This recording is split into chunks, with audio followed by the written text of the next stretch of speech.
Hello everyone, Mons അക്കാഡമിയുടെ പുതിയൊരു ക്ലാസ്സിലേക്ക് എല്ലാവർക്കും സ്വാഗതം. അപ്പോൾ ഇന്നത്തെ ക്ലാസ്സിൽ നമ്മൾ നോക്കാൻ പോകുന്നത് ലേസർ ആൻഡ് ഇറ്റ്സ് ആപ്ലിക്കേഷൻസ് എന്ന ഭാഗമാണ്. ലേസർ ആൻഡ് ഇറ്റ്സ് ആപ്ലിക്കേഷൻ, അതായത് ഒരു ഫസ്റ്റ് മൊഡ്യൂൾ 1 ഒരു ഫസ്റ്റ് പോർഷൻ ആണ് ഈ പറയുന്ന ലേസർ ആൻഡ് ഇറ്റ്സ് ആപ്ലിക്കേഷൻ എന്ന് പറയുന്നത്. അപ്പൊ ആക്ച്വലി ലേസറിന്റെ ആപ്ലിക്കേഷൻ സിലബസിൽ ഒരു ടേം ആയിട്ട് ഇങ്ങനെ കൊടുത്തിട്ടുണ്ടെങ്കിൽ പോലും ലേസേഴ്സിന്റെ പല പല കാറ്റഗറീസ്, അതുപോലെ അവരുടെ പല പാർട്സുകൾ, അതിന്റെ ഇമ്പോർട്ടൻസ്, അതുപോലെ തന്നെ റൂബി ലേസർ, അതായത് എക്സാമ്പിൾസ് റൂബി ലേസർ, അവരിൽ എങ്ങനെ ഒപ്റ്റിക്കൽ പമ്പിംഗ് നടക്കുന്നു, അതുപോലെ തന്നെ helium neon laser, carbon diode laser, carbon dioxide laser, semiconductor laser, ഇങ്ങനത്തെ ഇമ്പോർട്ടന്റ് ആയിട്ടുള്ള നമുക്ക് ഒരുപാട് ലേസേഴ്സ്, നമുക്ക് hetero junction ലേസേഴ്സ്, these all are actually important types of lasers. അതുപോലെ തന്നെ ഇമ്പോർട്ടന്റ് ആണ് ലേസറിന്റെ applications, laser drilling, laser cutting, laser welding, അതുപോലെ തന്നെ മെഡിക്കൽ ഫീൽഡിലുള്ള ലേസറിന്റെ ഇമ്പോർട്ടൻസ്, ഇതെല്ലാം ആക്ച്വലി ഇമ്പോർട്ടന്റ് ആയിട്ടുള്ള കാര്യങ്ങളാണ്. അതായത് ലേസറിൽ ഈ ഒപ്റ്റിക്കൽ റെസൊനേറ്റേഴ്സിന്റെ ഇമ്പോർട്ടൻസ് എന്താണ്, ഇൻഡസ്ട്രിയൽ ആപ്ലിക്കേഷൻ ഓഫ് ലേസർ എന്തൊക്കെയാണ്, ഇങ്ങനത്തെ കാര്യങ്ങളൊക്കെ ആക്ച്വലി നമുക്ക് ഇമ്പോർട്ടന്റ് ആയിട്ട് നോക്കണം. എക്സാമിന് നമുക്ക് ഈ പറഞ്ഞ പോലെ എക്സാമ്പിളുകൾ എന്നൊക്കെ ഇഷ്ടംപോലെ ഇത് ഏത് ടൈപ്പ് ലേസർ ആണ്, ഇവിടുത്തെ ഒപ്റ്റിക്കൽ പമ്പിങ് എന്താണ്, ഇവിടെ വരുന്ന നമുക്ക് പുറത്തു വരുന്ന ആളുടെ റേഞ്ച് എന്താണ്, ഇങ്ങനത്തെ കാര്യങ്ങളൊക്കെ ഇമ്പോർട്ടന്റ് ആയിട്ട് നോക്കേണ്ടത് തന്നെ ആവശ്യമാണ്. അപ്പോ for time being laser and its application, we can go into detail what you mean by laser, അതിൽ എന്തൊക്കെ പാർട്സ് അവൈലബിൾ ആണ്, സോ അവരുടെയൊക്കെ പണി എന്തൊക്കെയാണ്, അവരുടെ ജോലികൾ നമുക്ക് നോക്കാം. And invention that revolutionised the field of science and engineering is the laser. So ലേസറിന്റെ ഒരു കണ്ടുപിടുത്തം എന്ന് പറയുന്നത് വളരെ ഇമ്പോർട്ടന്റ് ആണ്, അല്ലെങ്കിൽ അത് എന്താണ്, അത് നമ്മുടെ ഫീൽഡിനെ റെവല്യൂഷനൈസ് ചെയ്തു ഒരുപാട് പുതിയ പുതിയ കാര്യങ്ങളിലോട്ട്. ഈ ലേസർ കണ്ടുപിടിക്കുന്നതിനൊക്കെ മുന്നേ അവർ ആക്ച്വലി നമ്മുടെ ആ ഒരു കണ്ടുപിടുത്തം, അല്ലെങ്കിൽ എവിടെ നിന്നാണ് ഈ ലേസറിന്റെ ഒരു ഉത്ഭവം എന്ന് പറയുന്നത്? എനിവൺ? ലേസർ എന്ന് പറയുന്നത് വേറൊരു ആളുടെ ഡെവലപ്മെന്റുകളാണ് ലേസർ ആക്കി മാറ്റിയിരിക്കുന്നത്. എന്താണ് ആളുടെ പേരെന്താണ്? Laser maser. MEASER, microwave amplification by stimulated emission of radiation, maser. ഇയാളുടെ ഒരു ഡെവലപ്മെന്റ്, ഇയാൾ ഉണ്ടാക്കിയിരിക്കുന്ന ചേഞ്ചുകൾ ആണ് ഈ പറയുന്ന ലേസർ എന്ന് പറയുന്ന ഒരു സെറ്റപ്പിലോട്ട്, അല്ലെങ്കിൽ ഒരു ഡിവൈസിലോട്ട് നമ്മളെ കൊണ്ടുവന്ന് എത്തിച്ചത്. It is difficult to point out an engineering field where laser system is absent. നമ്മളിപ്പോ ഫൈബർ ഒപ്റ്റിക്സും ഒക്കെ പഠിച്ചപ്പോൾ തന്നെ നമ്മൾ കണ്ടിരുന്നു ഒരുപാട്, അതായത് സോഴ്സുകൾ ഇഷ്ടം പോലെ ലേസർ സോഴ്സുകളാണ് എന്ന് നമ്മൾ പറഞ്ഞിട്ട് നമ്മൾ കണ്ടിട്ടുണ്ടായിരുന്നു. അത്രയും ഇമ്പോർട്ടന്റ് ആണ് എഞ്ചിനീയറിംഗ് ഫീൽഡില് ഈ ലേസർ എന്ന് പറയുന്ന ആള്. In navigation and guidance of missiles, enrichment of uranium, destruction of large structures in wartime, surgical practice, and what else not. That is, it is actually present in the all fields. എല്ലാ ഫീൽഡുകളിലും ഏകദേശം ഈ ലേസറിന്റെ ഒരു importance നമുക്ക് ഉണ്ട്. അപ്പോ ഈ പറയുന്ന important ആയിട്ടുള്ള ലേസറുകൾ വളരെ ഇമ്പോർട്ടന്റ് ആണ്. ഇപ്പോ നമ്മൾ കണ്ടിരുന്നു ഒരുപാട് ഇമ്പോർട്ടന്റ് ആപ്ലിക്കേഷൻ, അതായത് ഇപ്പോ ലേസർ വെൽഡിങ്, ലേസർ കട്ടിങ്, ഇതൊക്കെ നമുക്ക് ഇപ്പൊ വളരെ കോമൺ ആയിട്ടുള്ള കാര്യങ്ങളാണ്. ഇതിലൊക്കെ ലേസറിന്റെ ഇമ്പോർട്ടൻസ് അവിടെ വരുന്നുണ്ട്. It is interesting to see that amazing visuals can be created in air by laser show. നമ്മുടെ ഹൈദരാബാദിലൊക്കെ പോയി കഴിഞ്ഞാൽ അവിടെ ഗോൾക്കൊണ്ട ഫോർട്ടിലൊക്കെ ഈ പറഞ്ഞ ലേസർ ഷോ, അതല്ലാതെ തന്നെ നമ്മുടെ നാട്ടിലും ഒരുപാട് ലേസർ ഷോകളുണ്ട് ഇല്ലേ? തൃശ്ശൂരും അവിടെ ഇവിടെ ഒക്കെ ഒരു ലേസർ ഷോകൾ. അതുപോലെ തന്നെ നമ്മുടെ ഈ ഉത്സവങ്ങളൊക്കെ വരുന്ന സമയത്ത്, അല്ലെങ്കിൽ വല്ല ഈ ഒരുപാട് വലിയ സ്ഥലങ്ങളിലൊക്കെ എന്തെങ്കിലും ഷോകൾ വരുന്ന സമയത്ത് അവിടെയൊക്കെ ഈ ലേസർ ഷോ അട്രാക്റ്റീവ് ചെയ്യാൻ വേണ്ടി ലേസർ ഷോ പ്രസന്റ് ആണ്. Good print out with laser printing ഇല്ലേ? നമ്മൾ ഓരോ പ്രിന്റിംഗ് കാണുമ്പോൾ നമ്മൾ പറയുന്നത് ലേസർ പ്രിന്റിംഗ് ആണ്. And high fidelity music with CD player and so on. So laser has importance in every field. In placing pipelines with good alignment, leveling, and surveying the total station, etc. are from civil engineering applications. So, എങ്ങനെയാണ് ഇപ്പൊ നമ്മൾ laser show ഉണ്ട്, print out ഉണ്ട്, CD player ഒക്കെ പറഞ്ഞു. Civil engineering സെക്ഷനിൽ എങ്ങനെയാണ് laser important ആയിട്ടുള്ളത്? ഗുഡ് അലൈൻമെന്റ്, അവിടെ ഫുള്ള് ബിൽഡിങ്സിന്റെ പണികളാണ് അല്ലെ. Levelling and surveying the total station, ഇതെല്ലാം സിവിൽ എഞ്ചിനീയറിംഗിന്റെ ഒരു ആപ്ലിക്കേഷൻ ആണ്. A laser system generates a, ഇനി നമ്മൾ കുറച്ച് കാര്യത്തോട് കിടക്കാൻ, ഇത്ര നേരം നമ്മൾ കഥ പറഞ്ഞ പോലെ പറഞ്ഞു പോയി. A laser system generates A coherent, nearly monochromatic and highly directional electromagnetic radiation. ഒരു ലേസർ ക്രിയേറ്റ് ചെയ്യുന്ന, ലേസർ സിസ്റ്റം ക്രിയേറ്റ് ചെയ്യുന്ന റേഡിയേഷൻസിന്റെ പ്രോപ്പർട്ടീസ് ആണ്. അത് കൊഹിറന്റ് ആണ്, നിയർലി മോണോക്രോമാറ്റിക് ആണ്, ഹൈലി ഡയറക്ഷണൽ ആണ്. അത് ഡയറക്ഷണൽ ആയിട്ടുള്ള ഇലക്ട്രോമാഗ്നറ്റിക് റേഡിയേഷൻസ് ആണ് നമ്മൾ ഈ ലേസർ സിസ്റ്റത്തിൽ നമ്മൾ ജനറേറ്റ് ചെയ്യുന്ന ലേസർ സിസ്റ്റത്തിന്റെ റിസൾട്ട് എന്ന് പറയുന്നത് ഇതാണ്. ഓക്കെ, അപ്പോ ഇതിൽ ഒരുപാട് ടേംസുകൾ പറയുന്നുണ്ട്. ഹൈലി കൊഹിറന്റ്, കൊഹിറന്റ് എന്ന് പറയുമ്പോൾ എന്താ അതിന്റെ അർത്ഥം? Coherent radiation same wavelength, frequency, phase. അതായത് നമ്മൾ ഇതിന് മുന്നേ ക്ലാസ്സിൽ പറഞ്ഞിട്ടുണ്ട്. അതായത് രണ്ട് സോഴ്സുകൾ, എയും ബിയും രണ്ട് സോഴ്സ് ആണ്. ആ സോഴ്സ് കൊഹിറന്റ് സോഴ്സുകളാണ് എന്ന് പറയണമെങ്കിൽ എന്താണ്? അവർ തമ്മിൽ ഒരു ഫിക്സഡ് ഫേസ് റിലേഷൻഷിപ്പ് വേണം. നമുക്ക് അറിയാത്ത ആരെങ്കിലും ഉണ്ടെങ്കിൽ എഴുതി വെച്ചോളൂ. ആ കൊഹിറന്റ് രണ്ട് സോഴ്സുകളുണ്ട്. ഇപ്പൊ എ ബി രണ്ട് സോഴ്സുകളുണ്ട്. ആക്ച്വലി കൊഹിറൻസ് എന്ന് പറയുന്നത് രണ്ട് തരത്തിലുണ്ട്. ടെമ്പറൽ കൊഹിറൻസും ഉണ്ട്, സ്പേഷ്യൽ കൊഹിറൻസും ഉണ്ട്. Coherence, there are two types. One is temporal coherence and another one is spatial coherence. രണ്ട് തരം കൊഹിറൻസ് ആണ്. അതായത് ഈ ടെമ്പറൽ കൊഹിറൻസ് എന്ന് പറയുമ്പോൾ അത് അവിടെ നമുക്ക് ടൈം അനുസരിച്ചിട്ട് മെയിൻറ്റെയിൻ ചെയ്യുക ഫേസ് ആണ്, phase over time. Spatial coherence എന്ന് പറയുമ്പോൾ it is actually the phase over space ആണ്, phase over space. This is phase over time. So it actually maintains a phase over a time. This maintains phase over a space. ഇനി രണ്ട് ലൈറ്റുകൾ നമ്മൾ coherent ലൈറ്റുകളാണ്, അല്ലെങ്കിൽ രണ്ട് radiations അല്ലെങ്കിൽ രണ്ട് വേവുകൾ coherent വേവ്സുകളാണ് എന്ന് പറയുകയാണെങ്കിൽ അവർ തമ്മിൽ ഒരു കോൺസ്റ്റന്റ് ഫേസ് റിലേഷൻഷിപ്പ് അവിടെ ഉണ്ടായിരിക്കും. ഈ പറഞ്ഞ പോലെ ആ രണ്ട് റേഡിയേഷൻസ് കോൺസ്റ്റന്റ് ഫേസ് റിലേഷൻഷിപ്പ് ഉണ്ടായിരിക്കും. ആ രണ്ട് റേഡിയേഷൻസിന് ഒരേ വേവ് ലെങ്തും ആയിരിക്കും.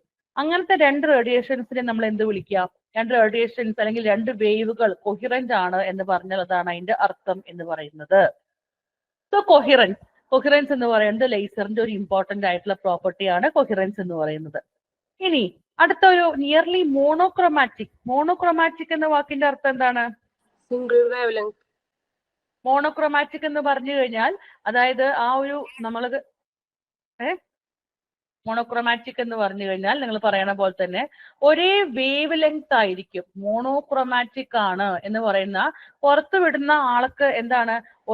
ഓൺലി ഏകദേശം ഏകദേശം അല്ല, ഷുവർ ആയിട്ടും ഒരു കളറും അതുപോലെ തന്നെ ഒരു വേവ് ലെങ്തും ആയിരിക്കും. ഒരു സിംഗിൾ വേവ് ലെങ്തും ആയിരിക്കും. സിംഗിൾ വേവ് ലെങ്തോ അല്ലെങ്കിൽ സിംഗിൾ കളറോ ആയിട്ടുള്ള ആളെയാണ് നമ്മൾ എന്ത് പറയാ? മോണോക്രോമാറ്റിക് ആണ് എന്ന് പറയാ. ഓക്കെ, ഈ മോണോക്രോമാറ്റിക് സോഴ്സുകൾക്ക് ഉദാഹരണമാണ് ലേസർ, അതുപോലെ തന്നെ LED എന്നൊക്കെ പറയുന്നത് മോണോക്രോമാറ്റിക് സോഴ്സുകൾക്ക് ഉദാഹരണമാണ്. അപ്പൊ നമ്മളിപ്പോ ഇവിടെ കാണുന്ന ലേസർ, ആ ലേസറിന്റെ പ്രോപ്പർട്ടിയാണ് കൊഹിറന്റ് ആണ് ലേസർ സോഴ്സ്, അല്ലെങ്കിൽ ലേസർ ജനറേറ്റ് ചെയ്യുന്ന റേ കൊഹിറന്റ് ആണ്, നിയർലി മോണോക്രോമാറ്റിക് ആണ്, ഹൈലി ഡയറക്ഷണൽ ആണ്. Okay, it may be emitted as light, ultraviolet or X-ray wavelength. ഇനി എങ്ങനെയാണ് ഇവർ എമിറ്റ് ചെയ്യുന്നത്? They are emitted as light, ultraviolet or X-ray wavelength. Light amplification by stimulated emission of radiation is abbreviated as laser. അതാണ് ലേസറിന്റെ ഒരു full form എന്ന് പറയുന്നത്. Light amplification by stimulated emission of radiation. ലേസറിന്റെ it is microwave amplification by stimulated emission of radiation. So we are actually in the introduction of laser. ലേസറിന്റെ കുറച്ച് important ആയിട്ടുള്ള ആപ്ലിക്കേഷനുകളും അതുപോലെ തന്നെ ലേസറിന്റെ properties നമ്മൾ ജസ്റ്റ് ഒന്ന് നോക്കി. We will be going into detail. More than 200 types of lasers are available which range in power, size, performance, use, and cost. Applications include eye surgery, പുതിയ type laser സർജറികളൊക്കെ ഉണ്ട്, eye surgery to laser fusion technique. So medical ഫീൽഡിലൊക്കെ ഒരുപാട് ഉപയോഗിക്കുന്ന ഒരാളാണ് ഇപ്പൊ ഈ പറയുന്ന ലേസർ എന്ന് പറയുന്നത്. ഇനി എന്താണ് പ്രോപ്പർട്ടീസ്? നമ്മൾ ആ കുറച്ച് പ്രോപ്പർട്ടീസ് നമ്മൾ ചുമ്മാ പറഞ്ഞു, എങ്കിലും ഒന്നും കൂടി വിശദീകരിച്ച് നമ്മൾ നോക്കുന്നു. What are the properties of laser? So the fundamental property or fundamental attributes of a laser beam are directionality, monochromaticity, coherence, and brightness. Okay, important applications of laser. ഒന്ന് എന്താണ്? It is directionality. Number 2, monochromaticity.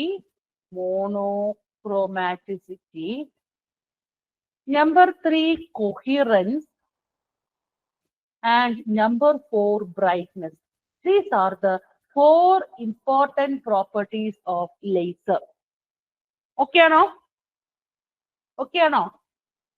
Yes, ma'am. A laser beam is actually highly directional as compared to the light from conventional sources like bulb and sodium lamp. നമ്മുടെ വീടുകളിലൊക്കെ ഇപ്പൊ എല്ലാം LED ബൾബുകളാക്കിയില്ലേ? അതിപ്പോ നമ്മൾ അത് കഴിഞ്ഞത് നമുക്ക് എന്താ പറയാ, ഒരു കൺവെൻഷന് വേണ്ടിയിട്ടാണ്. ഇപ്പൊ ഈ ലേസർ ബീമുകൾ, അപ്പൊ നമ്മൾ പണ്ടത്തെ ആ സോഡിയം ലാമ്പ് ഒക്കെ നമ്മൾ മാറ്റി ഇപ്പൊ പുതിയ ആളായി മാറി. അതുപോലെ തന്നെ ഈ ലേസർ ബീം ഹൈലി കൺവെൻഷണൽ സോഴ്സുകളായിരുന്നു, പണ്ടത്തെ സോഴ്സുകളായിരുന്നു ഈ ബൾബ്, സോഡിയം ലാമ്പ് എന്നൊക്കെ പറയുന്നത്. ലേസർ ബീം ഇപ്പൊ വളരെ അതായത് ലേസർ ബീമിന് ഇമ്പോർട്ടന്റ് ആയിട്ടുള്ള പ്രോപ്പർട്ടിയാണ് ഹൈലി ഡയറക്ഷണൽ. അതുകൊണ്ട് actually they are compared to light, അവർ ഹൈലി ഡയറക്ഷണൽ ആണ്. അതുകൊണ്ട് they are using as the sources. Then lasers can be used as an accurate range finder because narrow angular spread a beam can be directed into a thin optical fiber. അതായത് ഒരു ലേസറിന് നമുക്കൊരു range finder, അതായത് എങ്ങനെയാണ് ആ ഒരു optical ഫൈബറിന്റെ range, അതിന്റെ എങ്ങനെയാണ് അതിന്റെ കോറിന്റെ ഡീറ്റെയിൽസ്, എങ്ങനെയാണ് ക്ലാഡിങ്ങിന്റെ ഡീറ്റെയിൽസ് എന്നൊക്കെ കണ്ടുപിടിക്കാൻ വേണ്ടി നമുക്ക് ലേസറിനെ കടത്തിവിടാവുന്നതാണ്. Because the beam is highly directional and it will be going into the optical fiber, finding all the important properties of the optical fiber. High directionality make it to focus the laser to a very small area with very much power. അപ്പൊ എന്താണ് ഈ ഒരു laser നമ്മൾ use ചെയ്യുമ്പോൾ അവിടെ highly directional ആണ് laser. അതുകൊണ്ട് അവിടെ it can focus the laser to a very small area. ഒരു സ്മോൾ, ഈ ലേസറിന്റെ ഹൈ ഡയറക്ഷണാലിറ്റി എന്ന് പറഞ്ഞ പ്രോപ്പർട്ടി അതിനെ ഒരു സ്മോൾ ഏരിയയിലോട്ട് ഫോക്കസ് ചെയ്യാൻ സമ്മതിപ്പിക്കുന്നു അല്ലെങ്കിൽ സാധിക്കുന്നു. This find applications in industry and medicine. അപ്പോൾ ഈ പറയുന്ന ഫൈബർ, നമുക്കറിയാം ഒപ്റ്റിക്കൽ ഫൈബേഴ്സ് നമ്മൾ പഠിച്ചതാണ്. ആ ഒപ്റ്റിക്കൽ ഫൈബറിൽ വന്ന് പതിക്കുന്ന ലൈറ്റിനെ എത്രത്തോളം ആ ഒപ്റ്റിക്കൽ ഫൈബർ ആക്സെപ്റ്റ് ചെയ്യുന്നു എന്ന് കാണിക്കുന്ന ഒരു ആംഗിൾ ആയിരുന്നു എന്ത്?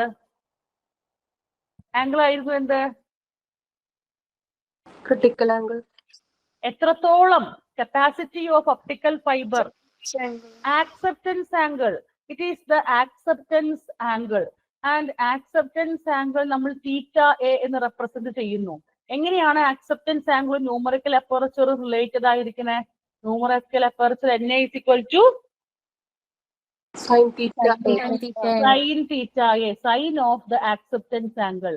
ന്യൂമറിക്കൽ അപ്പർച്ചറിന് വേറെയും ഒരു ഇക്വേഷൻ ഉണ്ട്. It is equal to root of N1 square minus n square minus n2 square, where n1 is the refractive index of core. 4. n2 is the refractive index of Cladding. cladding. n2 is the refractive index of cladding. So ഈ ഒരു important നമ്മൾ അപ്പൊ അവിടെ use ചെയ്യുന്ന, അതായത് അവിടെ വരുന്ന ലൈറ്റിന്റെ സോഴ്സ്, മാക്സിമം ആക്സെപ്റ്റൻസ് ആംഗിൾ നമ്മൾ ഇങ്ങനെ ഒരു പടക്കെ വരച്ചിട്ട് നമ്മൾ വരച്ചിട്ടുണ്ടായിരുന്നു. ഇതാണ് അതിന്റെ മാക്സിമം ആക്സെപ്റ്റൻസ് ആംഗിൾ. ഇത്രയുമാണ് അതിനെ ഉൾക്കൊള്ളാവുന്ന മാക്സിമം ആയിട്ടുള്ള ലൈറ്റ്. അപ്പൊ ആ ലൈറ്റ് സോഴ്സ് എന്തായിട്ട് യൂസ് ചെയ്യാമെന്നാണ് പറയുന്നത്?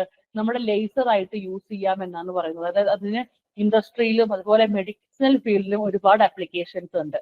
The narrow angular speed of the laser beam makes it A very useful tool for communication. ഇതിനെ നമ്മൾ ഒരു വളരെ യൂസ്ഫുൾ ആയിട്ടുള്ള ഒരു ടൂള് കമ്മ്യൂണിക്കേഷൻ സിസ്റ്റത്തിലും വളരെ യൂസ്ഫുൾ ആയ ഒരു ടൂൾ ആയിട്ട് യൂസ് ചെയ്യുന്നു. നമ്മൾ ഇനി കുറച്ച് കാര്യങ്ങളൊക്കെ ഇങ്ങനെ പറഞ്ഞുകൊണ്ടിരിക്കുകയാണ്. We are going into actually monochromaticity and കോഹിറൻസ്.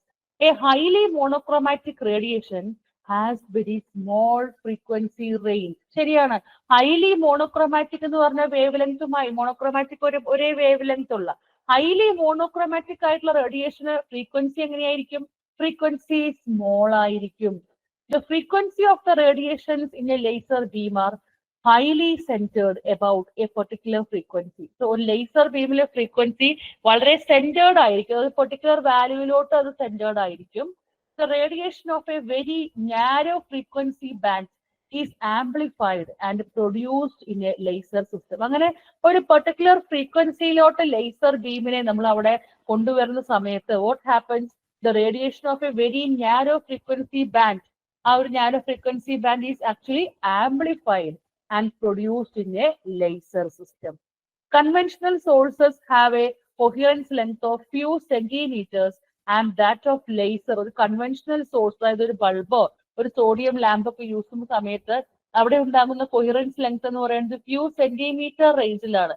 അതേ സ്ഥാനത്ത് ലേസറിന്റെ നമ്മുടെ ഒരു കൊഹിറൻസ് ലെങ്ത് എന്ന് പറയുന്നത് ഫ്യൂ കിലോമീറ്റർ റേഞ്ചിലാണ്.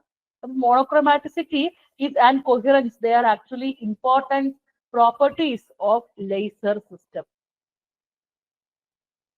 In laser system, radiations emitted by almost all the emitters are in mutual agreement in phase and have common direction. നമ്മൾ കണ്ടു അല്ലെ, ലേസർ സിസ്റ്റത്തില് പുറത്തു വരുന്ന നമ്മുടെ റേഡിയേഷൻസിന് അവരെല്ലാവരും they are actually in agreement with the phase and also they have common direction. അപ്പോ ആ കൊഹിറൻസും ഡയറക്ഷണാലിറ്റിയും നമ്മുടെ ലേസറിന്റെ ഇമ്പോർട്ടന്റ് ആയിട്ടുള്ള പ്രോപ്പർട്ടീസ് ആണ്. ലേസർ ബീം ഈ സ്പേഷ്യലി ടെമ്പറലി ആൻഡ് ഡയറക്ഷണലി കൊഹിറന്റ്. എങ്ങനെയാണ് ലേസർ ബീമിന്റെ ഇമ്പോർട്ടന്റ് ആയ ഒരു സ്റ്റേറ്റ്മെന്റ് ആണ്? ലേസർ ബീം സ്പേഷ്യലിയും ടെമ്പറലിയും അതുപോലെ ഡയറക്ഷണലിയും എങ്ങനെയാണ് കൊഹിറന്റ് ആണ്? അതായത് സ്പേസിന്റെ അടിസ്ഥാനത്തിലും ടൈമിന്റെ ആ ഒരു ഡൊമെയിനിലും സ്പേസിന്റെ ഡൊമെയിനിലും അതുപോലെ ഡയറക്ഷന്റെ ഡൊമെയിനിലും ഈ ലേസർ ബീം എങ്ങനെയാണ്? they are coherent. Okay, they are coherent. These properties make laser a valuable tool in many applications. ഇത് എന്ത് ചെയ്യുന്നു? ലേസറിനെ ഒരു ഇമ്പോർട്ടന്റ് ആയിട്ടുള്ള ആപ്ലിക്കേഷനിലോട്ട് ഈ പറയുന്നത് നമ്മളെ അല്ലെങ്കിൽ ലേസറിനെ നയിക്കുന്നു. ജസ്റ്റ് ഒന്ന് നോക്കിയാൽ മതി.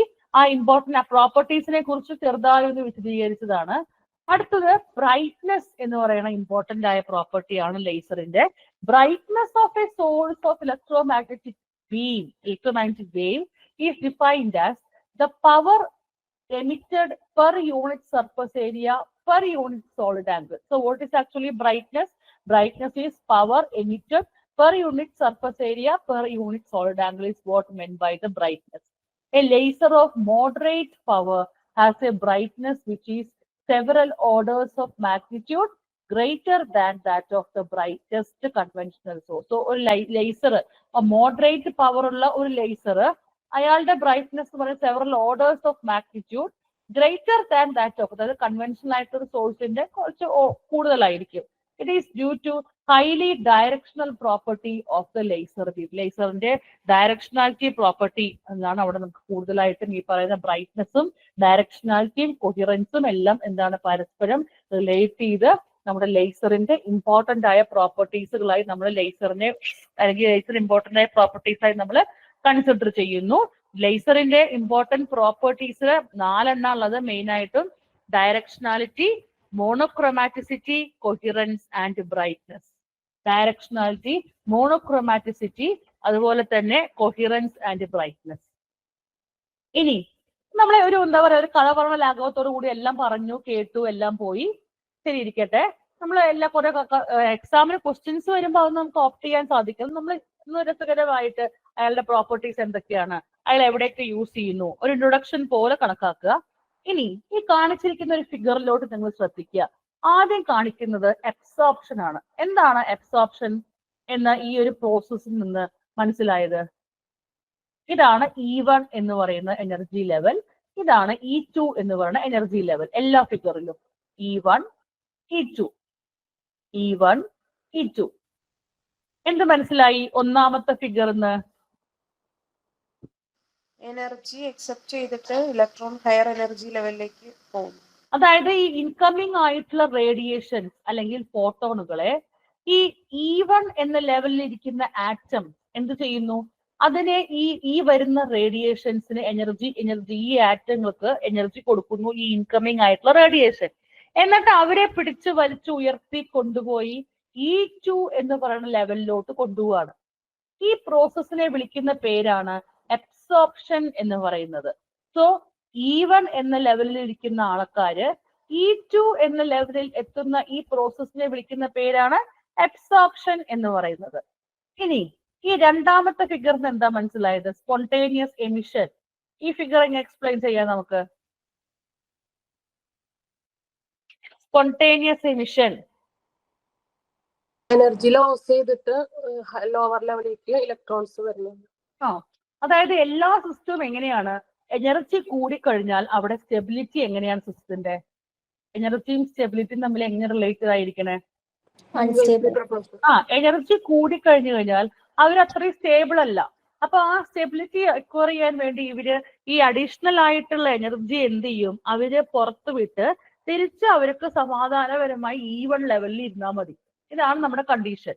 സോ E2 ലെവലിലുള്ള ഒരു ആറ്റം എനർജീനെ എമിറ്റ് ചെയ്ത് അല്ലെങ്കിൽ ഫോട്ടോണിനെ പുറത്തു വിട്ട് സ്വമേധ്യ പുറത്തുള്ള ഒരാളുടെ സഹായം ഒന്നുമില്ലാതെ സ്വയം അദ്ദേഹം ഇറങ്ങി E1 ലെവലിലോട്ട് വരികയാണ്. അന്നേരം നമുക്ക് ഒരു റേഡിയേഷണൽ ലൈറ്റ് പുറത്തു വരുന്നു. അപ്പോൾ ഇത് ഒരു സ്പോണ്ടേനിയസ് എമിഷൻ എന്നാണ് ഇതിനെ വിളിക്കുക. സ്പോണ്ടേനിയസ് എന്ന് പറഞ്ഞു കഴിഞ്ഞാൽ E2 ലെവലിൽ ശരിയല്ല എന്ന് തോന്നിയാൽ ഉടനെ ആള് ആ എക്സ്ട്രാ എനർജീനെ പുറത്തുവിട്ട് E1ലോട്ട് എത്തി. പുറത്തുനിന്നുള്ള ഒരാളുടെ സഹായമോ സമയമോ സാഹചര്യമോ ഒന്നും നോക്കണ്ട, അയാളുടെ പ്രോപ്പർട്ടീസോ ഒന്നും നോക്കേണ്ട ആവശ്യമില്ല. ആ പ്രോസസ്സിനെ വിളിക്കുന്ന പേരാണ് സ്പോണ്ടേനിയസ് എമിഷൻ എന്ന് പറയുന്നത്. ഇനി ഈ പ്രോസസ്സിന് എന്താ മനസ്സിലാവണത്? Third ഫിഗറിന്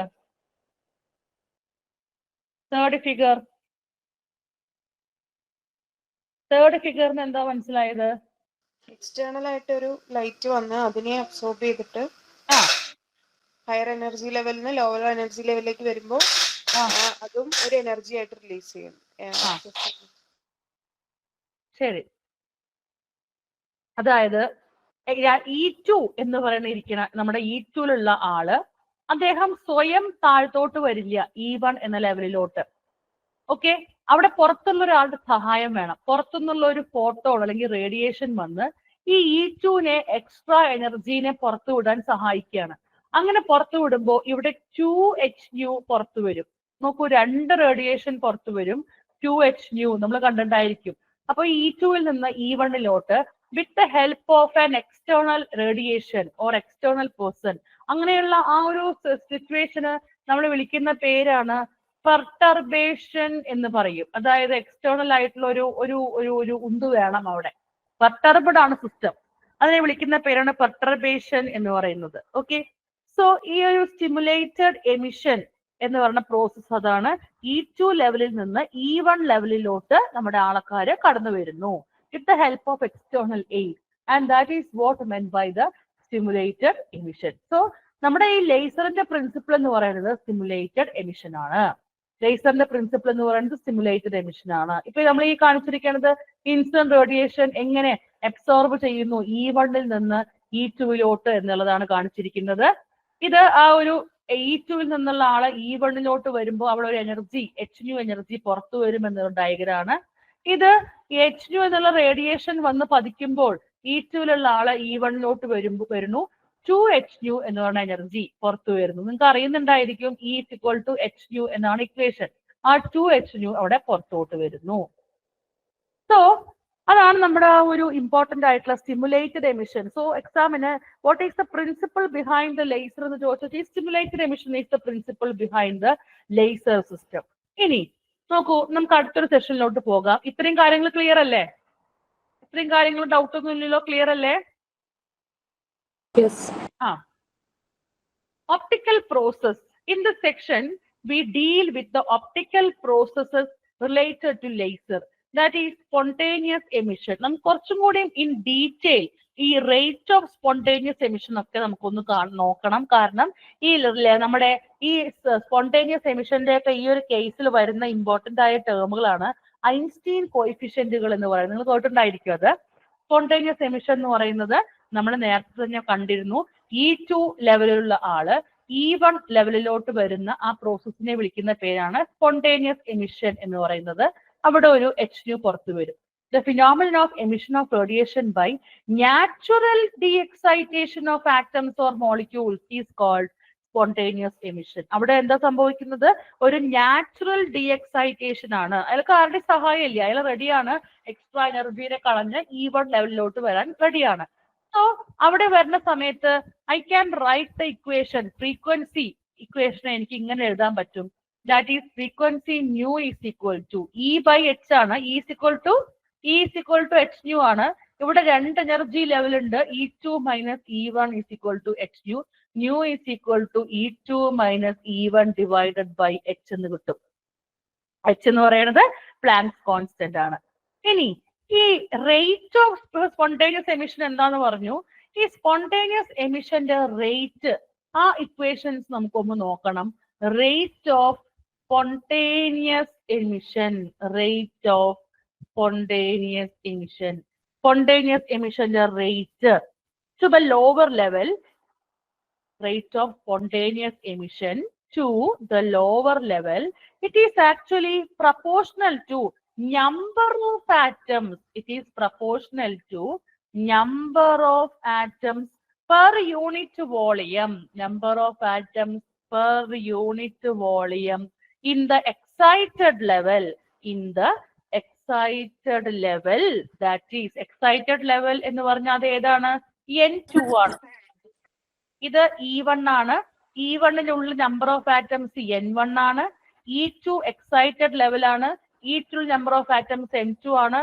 rate of spontaneous emission എന്ന് ഞാൻ എഴുതുന്ന ആ ഒരു factor. So rate of spontaneous emission, rate of spontaneous emission എനിക്ക് എങ്ങനെ എഴുതാം? It is proportional to, so proportional to the number of atoms per unit volume in the excited state, N2.